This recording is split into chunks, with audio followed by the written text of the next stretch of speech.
Welcome to another episode of Influences Podcast. And I'm here with a very well-known Toronto DJ called Miz Megs. Miz Megs has been immersed in electronic music since 1996. I wanted to learn how to DJ since the beginning. She felt really passionate about house music and knew so many tracks that only made sense for her to learn it. So in 2003, she brought two Technics, 1200 turntables, a ghetto mixer, and got her patient friends to teach her the rest. And rest is history. Meg's style is a mix of house, tech house, and techno with some bassy flavor. Megs is known for her flawless mixing, energy, upbeat personality, and her way to work the crowd. She has opened and closed for some of the best in the business and can throw down as a headliner in any city. Meg's influences range from Luciano, Green Velvet, Loco Dice, Carl Cox, Paco Osuna, Marco Carola, Deep Dish, Mark Farina, DJ Heather, and the list goes on. Yes. Ms. Megs has toured and held residencies all over Asia and Canada with many bookings in the USA and Europe. You could check out her page, links, sets, and videos on msmegs.com. Megs, welcome to Influences Podcast. Thank you so much for having me. I'm excited to be here. Oh, we're excited to have you. It's awesome. I want to get more women on the show, so I'm glad you wanted to be on because I love that bio, like I said before when we were off camera, off microphone. And you got into electronic music in 1996, Yeah. and in 2003 bought your two Tech 1200s and got your patient friends to teach you. Who were these patient friends, and what was that journey like? Tell us. They're patient friends that are still my friends, so still patient. That's awesome. I started raving in the 90s. I was very young. I was 15. Actually, the first time I went to Comfort Zone, I was 15. Wow. But yeah, I started raving and I fell in love with the music. I really liked house. I really liked, I don't even know if it was called tech house back then, but the sound of tech house. I love drum and bass and jungle. And then I just started really paying attention to the music. I know I saw DJ, female drum and bass DJ, and I was like, wow, that's so cool. I want to be like her when I grow up. Yeah. Mistress Barbara, like they really influenced me at a very young age, and it was something that felt like something that was like attainable but not attainable. Like financially it wasn't attainable to go spend $2,000 on Technique 1200s and a mixer when you are 15 years old. So it was like a dream that I could do, could see myself doing, but it felt really far away in terms of like finances and just being able to learn, right? Because Yeah, you're learning on absolutely. Techniques. Learning on turntables is a very different process than learning on CDJs. So I knew it was going to be years in the making. And I just followed my little girl's heart. I started hanging out with a crew that actually, funny story, I met them at Comfort Zone Yeah. when I was about 18, and they were always like, come back to our house after Zone, but they lived up in Newmarket, which was like an hour away from the city. And I Right. was like, oh, okay, that's a mission, but I did it. And then I started going to their house every day, every week after Comfort Zone. And then, Okay. on to high school, I would miss high school on Mondays. Yeah. Well, But Comfort Zone used to be on Spadina too. yes, Uh, yes. off of college, I think. Yep, Just at college the of Spadina. college. Yeah. Yeah. Okay. It's now a condo, but there's a new one. Yeah. So they all had turntables and they all had mixers, and everyone had records. And so I would always talk about the music with them. I knew all the songs, and but I was like, you don't want to go and learn how to DJ. I mean, you've got two Technique 12s in the background. Yeah. You understand when you're Yeah. learning, you don't want to do that in front of anyone, right? No. No. No, No. it is a very awful sounding process, and no one wants to Yeah. hear that shit. Oh, That's okay. no one wants to hear it. Yeah. So it was not something I wanted to do in front of anyone. So, I just paid attention. I asked them questions. I, Yeah. watched them. They were like, "You want to try?" I'm like, "No, there's a party going on. I don't want to kill anyone's buzz." Yeah. Yeah. Yeah. So my parents moved to, they went to Europe one summer. I was in university. They went to Europe and I had a huge party in my house. It went on for like 3 days. I think the cops were called at some point. Oh, wow. It was nuts. And then my friends had brought their turntables, the same guys, same crew guys, and they were like, I don't leave them here. Could you leave them here for a week? Like I'll drive them up there after just when my parents get back. And they were like, sure. They left me the records. They left me their decks. I learned. Matched my first beat. I'll never forget it. And then I obviously returned their stuff. Yeah. Records in the same order, of course. I was going to say, did you And have your own records or did you use their I records? used theirs. I used theirs. They left tons, like crates of records at my house. And then so then anytime I was with them at these parties, and I probably wasn't very good, but at least I knew somewhat what I was doing, and I wasn't completely killing the vibe by putting shoes in a dryer every mix. I haven't heard that one before. That's a good one. Oh yeah. Oh, Train it's wreck, the right? thing. Yeah. No one Yeah. likes that. Do you ever do vinyl sets anymore? Or No, I still have my Tex 12s. They're still with me. They're unfortunately I live in a condo, so they're in my storage. There's not a lot of right. square footage for those bad boys because I also have my CDJs here. Yeah, Um, yeah, yeah. but they are definitely coming with me when I move out of here because I can't. They'll never leave me. And I pulled them out of storage for a couple years back just to like, practice again, and I was really hard. I was like, oh my Oh gosh, yeah. no, Oh I yeah. really feel badly about that stage in my life that has sort of been dormant, but one day, Yeah. yeah, Oh, even with them out. I mean, I have children, so it's yeah, they always want to come over and play with everything. right, because it moves around and there's Oh buttons. yeah, it's cool, right? Yeah, So I don't have a lot of time to play either, but when I yeah, can, it's just you know how it is. It's like tactile and yeah, it's the magical. torque is better than the Oh CDJs yeah, not. nothing And compares. yeah, I mean we could talk about this for hours, I'm sure. Yeah. But anyway, so what inspired you to spin different versions of house? I think it was like just a natural progression. Like I really grew up playing Chicago House, listening to Chicago House, playing Chicago House. I was influenced a lot by DJ Sneak, Mark Farina, Derek Carter, DJ Heather. That were like definitely my core influences. Johnny Fiasco. And when I started DJing, that's what I was listening to. And then, as time passed on, I wanted to, learn a little bit more about tech house, and I liked a bit of a harder sound, more pumping. I mean, tech house now is a little bit like not the same as it's different tech house than what I'm talking about. That right now it's like this huge popular kind of thing, and it's a little bit much. It's not the tech house that I'm talking about. It's different. It's not the generic one that's kind of big So right now. with Chicago House, I always Yeah, found it a little more disco-y, a yeah, little bit more like definitely. big beats, and Tech House, correct me if I'm wrong, it for me it sounds a little bit more electronic in its ways, a little Yeah, more harder driving beats, if yeah, I'm mistaken, yeah, because I'm more of a Chicago House guy, so yeah, that's why I'm asking, because everyone's got definitely. different definitions of it. So I still play Chicago House. I still love Chicago House. It's more like if I'm opening or like messing around at home, like yeah, yeah.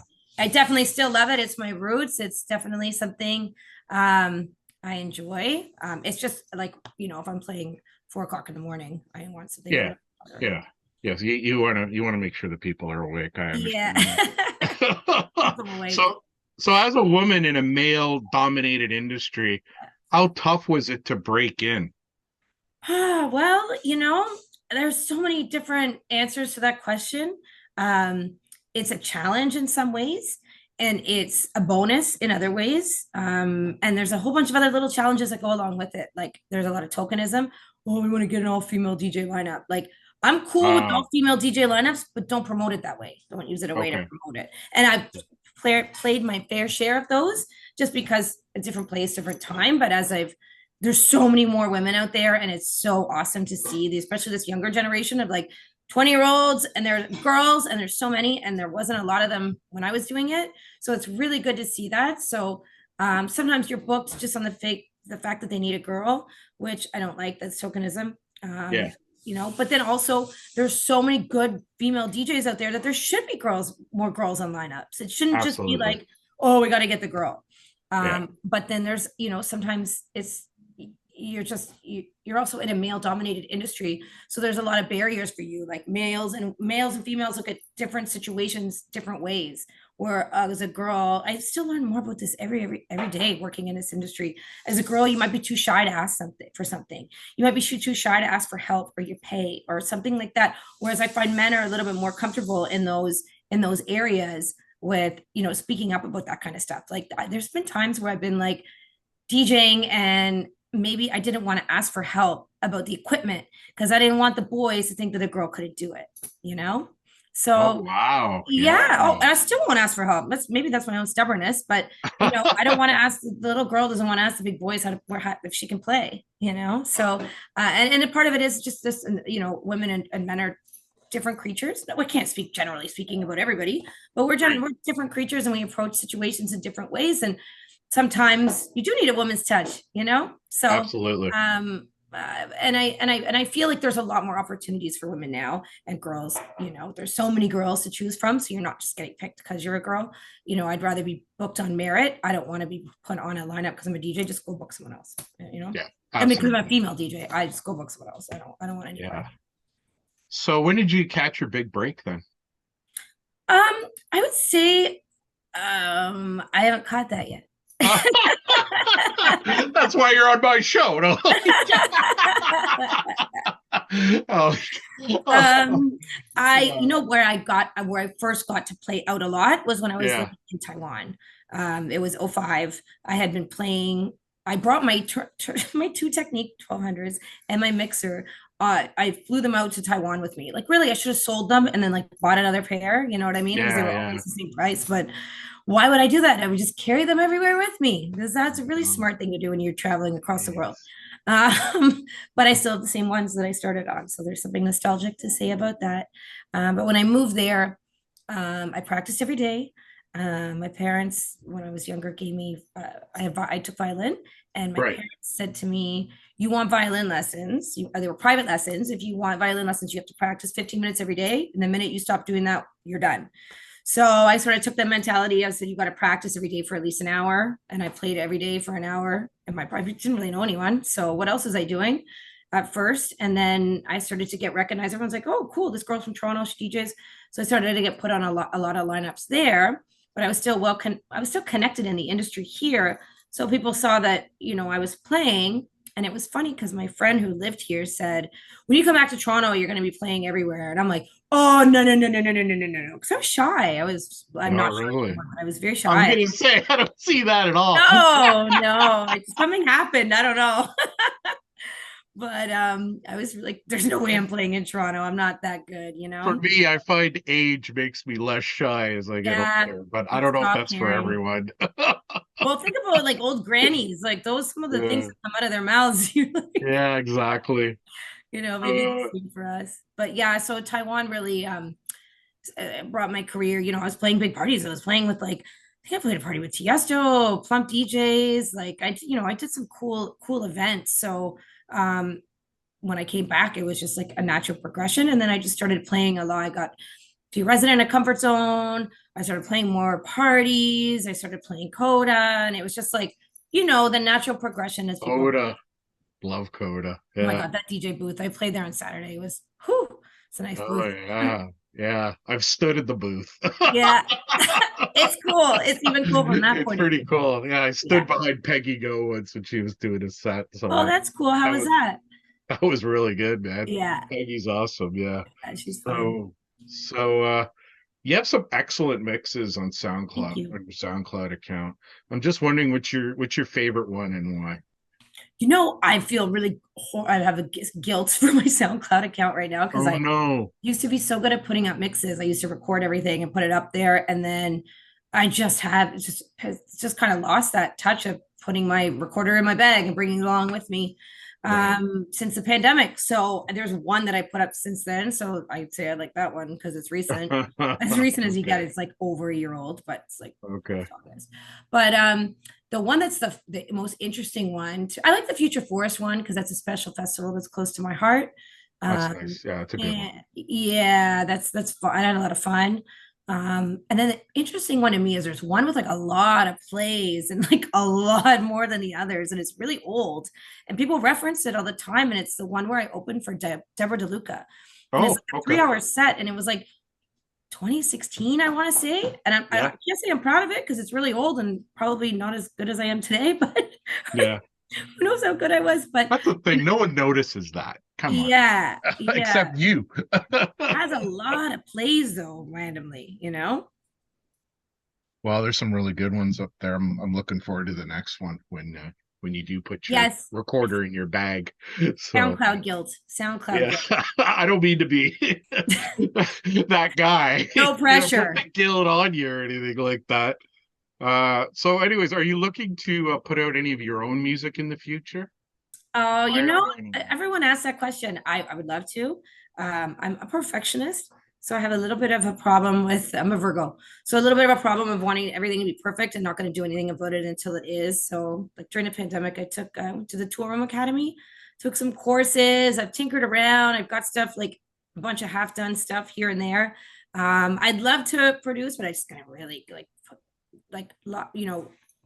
focus and get it done. I work full time on top of DJing, Okay. and then I have a couple other little like side hustles. So Okay. there really is not a lot of time for this perfectionist to feel satisfied. And So this is a side gig, the DJing, then, kind of, right? Or yeah, yeah, it's a side hustle. I say it's more of my real personality yeah. than there's a different version of me that goes to work every day. Okay. Okay. But Okay. I hear that. yeah, right. You get Yeah. that. Yeah. Yeah. So you've toured and held residencies all over Asia, in Canada. Yeah. You already talked about Taiwan. Yeah. Magical Anywhere place. else? Anywhere else, in particular? Uh, where were some of your favorite places to play and why? In Asia or here? Anywhere, like Ah, Asia. Like I was yeah, really interested with the Asia thing, but yeah, it was I mean, cool. I'm also trying to promote Canadian talent and Got it. right. Got it. So pick Yeah, from any yeah. that bowl of cherries is good too, right? So You know, my favorite, I would say, Taiwan was a place called Luxy, which is yeah, now Omni. It was cool. Had one of like the it was the coolest club, and they had the side room was like the electronic room. Um, and they had a lot of really cool big festivals, especially like on the beach and stuff. yeah, yeah. Those are really cool. As Cool. far as like Canada, I would have to say there's a couple of festivals that I play at the East Coast that I played. Future Forest is in Fredericton, Right. and Electric Pines is in near Halifax, and they are so cool. Like the people out there are like the best vibes. The music was I played Electric Pines the last September, and that was beyond epic. The music was so good. It was like a lot of drum and bass. I'm really pleasantly surprised about that. I never knew the East Coast had a scene. Oh, they have it's a lot of the summertime is like a lot of like outdoor festivals, Yeah. and camping, or you have like a they're camping outdoors ones. You kind of got to Yeah, dress for yeah, it every season because it gets really hot during the day and a little chilly at night. yeah. But everyone's in costumes and just being themselves, and like everyone's just having a good time. You can literally just roll up on a random campsite and sit down and have a whole new family in an hour. Like you can just be your weird self, and everyone's cool about it. So That's that's awesome. definitely my No, I favorite. know the people are awesome out there, and Yeah, they got a lot of great folk music, yeah, a lot of great stuff out there like that. yeah. But I never thought of it as an electronic music Ah, they really place. do. But that's awesome. Yeah, Yeah, yeah. And one of my best friends, actually one of those patient guys that taught me, yeah. Jay, shout out to Jay Ski. He lives out there, so I get to see him all the time. He still puts up with That's me. awesome. I'm sure he welcomes you with open arms. You seem quite entertaining. Not a lot of facts. Okay, so you played at some legendary after hours clubs, Yes. like you Yeah. mentioned the Comfort Zone. Yeah. The Comfort Zone here in Toronto a number of times. Yeah. How is playing an after hours club different than playing a club during regular hours?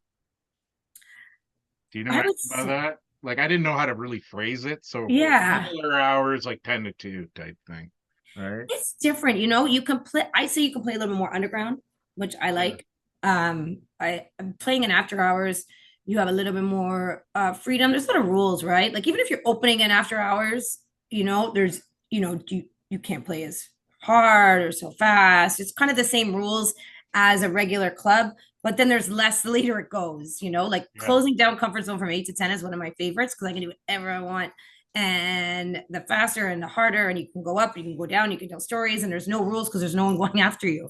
Okay. But after hours you have a little bit more underground, a little bit more freedom.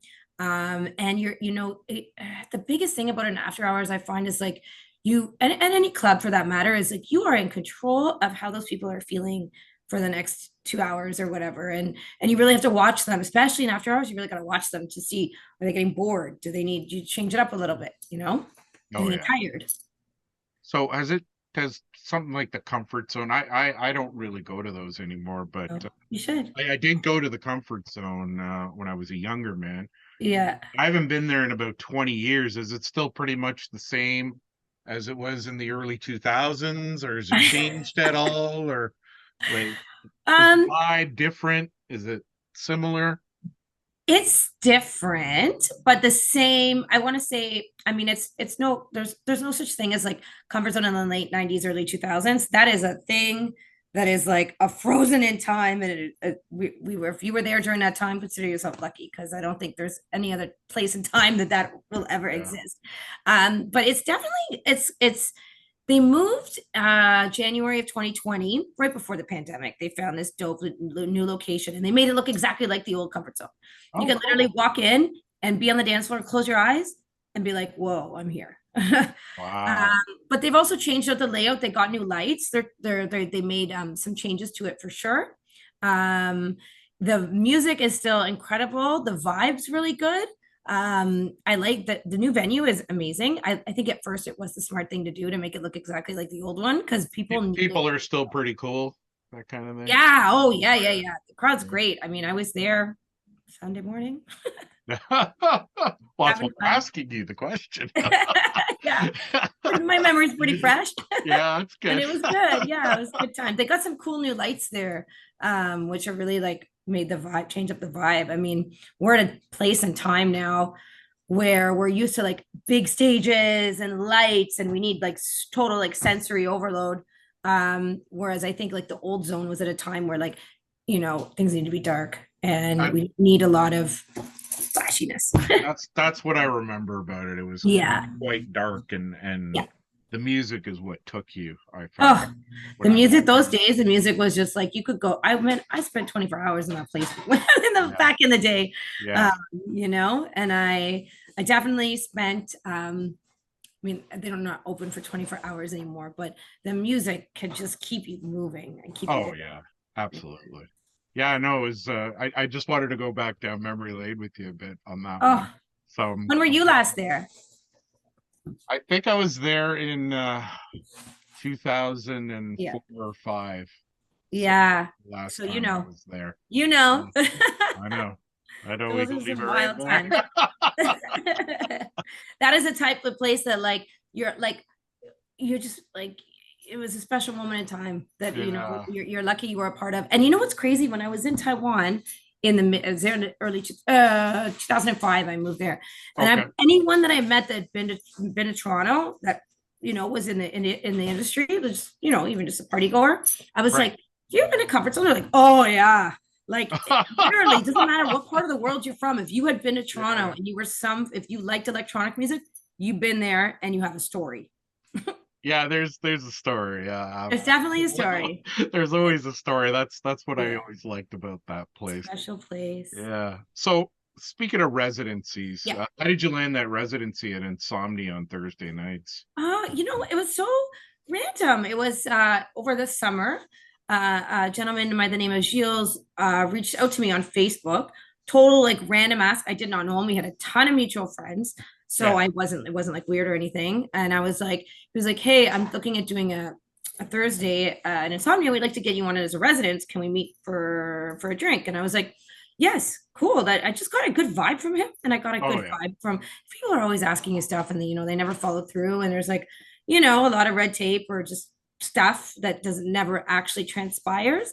But I It just kind got of a good falls kind of flat sometimes. Yeah. always, yeah. There's so much of that, and a lot of people talk and don't come through with what they're saying. But he was a really good vibe, and he had some really good ideas. And then he mentioned a couple friends' names who he had worked with in the past.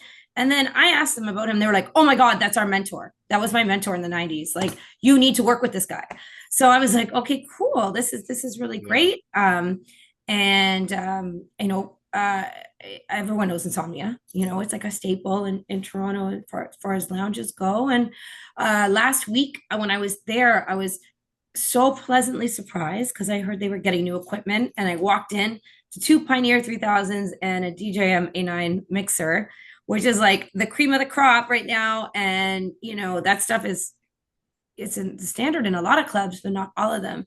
So they have the best equipment there. So I get to every Thursday have a lot of fun.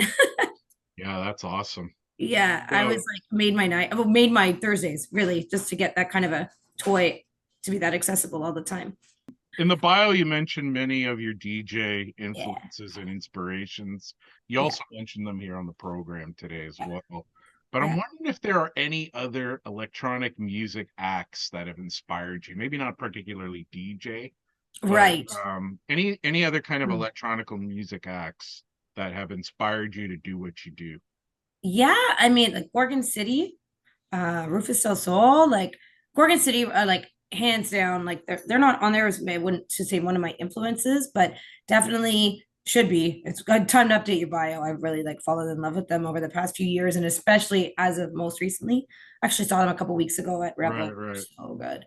Um, but definitely it was interesting during the pandemic. I started to fall in love with progressive music. Yeah. I think it was just like driving in your car, going for a walk, everything just kind of calmed down.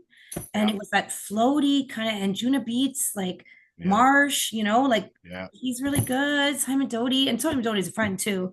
And Toronto, what's up? But a lot of progressive has really been influencing me lately. I wouldn't say in my sets because no one's gonna if someone booked me and I should have playing progressive, they'd be like, what the hell is going on? I actually just wanted to start an alias and call it Murph. Murph. And yeah, Murph. Nice. And that would be my alias for progressive. I just haven't had the time to do it, but I would really like to. It's definitely beautiful music. Okay, so I asked this question to all of my guests, and I'm All gonna ask right. you the same thing. Okay. How do you feel that you've influenced electronic music and or DJing? Um, I hope I influenced other girls and other females to follow their dreams and do what they wanted to do, even though it seemed like it might not be attainable.